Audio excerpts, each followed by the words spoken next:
सूर्य को जल चढ़ाने की विधि और उससे जुड़े खास नियमों के बारे में जानते हैं। बताएं पंडित जी।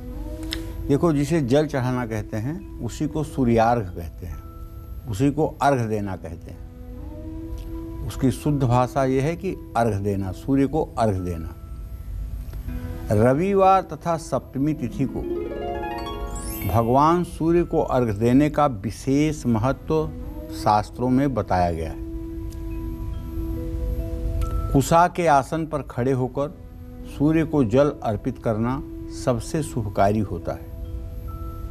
सूर्य को जल चढ़ाने के लिए शीशा, प्लास्टिक और चांदी के बर्तन का उपयोग न करें।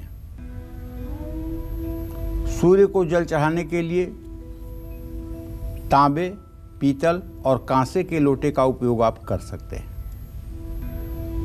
तांबे के बर्तन में भूल करके भी आप चीनी, गुड़ या शहद नहीं डालेंगे, ध्यान रखिएगा। तांबे के बर्तन में कभी भी सूर्य को अर्घ दे रहे हैं तो उसमें चीनी, गुड़, मिश्री या शहद नहीं डालेंगे। उसमें आप जल के साथ लाल फूल, दुर्वांकुर, अक्षत, हल्दी, रोली ये सब चीज़ें आप डाल सकते हैं, लेकिन गुड़, चीनी, मिश्री और शहद ये ना डालें, क्योंकि तांबे के संपर्क से ये मीठी वस्तुएं मदिरा का काम करती हैं, इसलिए वो जल दूषित हो जाएगा। दोनों हाथों को हृदय के पास लाकर सूर्य को जल देते हुए ये ध्यान रखें कि उसमें सूर्य की किरणों की धार जरूर दिखाई दे। किसी दिन सूर्य नजर ना आए तो भी पूर्व दिशा की ओर, ईशान कोण की ओर मुंह करके जल चढ़ाएं। कुछ लोग कहते हैं पंडित जी हम तो मतलब कि ऐसे बिल्डिंग में रहते हैं जहाँ चारों तरफ से सूरज की रोशनी ही नहीं आती है, तो हम कैसे जल दें। तो मैं आपसे कहना चाहता हूँ, आप अपने मोबाइल में कंपास लगाइए और देखिए कि आपके घर का नॉर्थ ईस्ट का डायरेक्शन कौन सा है।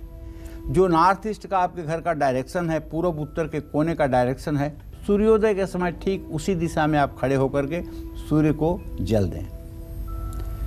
और एक बात और ध्यान रखिए, जल देते समय इस बात का ध्यान रखिए कि वो पानी आपके पैरों के नीचे से ना बहे, लेकिन अगर उसका छींटा पड़ रहा है तो ये कोई दोष नहीं है, क्योंकि जल तो आप सूर्य को दे रहे हैं, पृथ्वी को तो दे नहीं रहे हैं। तो ज्यों आपके लोटे से जल निकलेगा वो सूर्य को मिल जाएगा।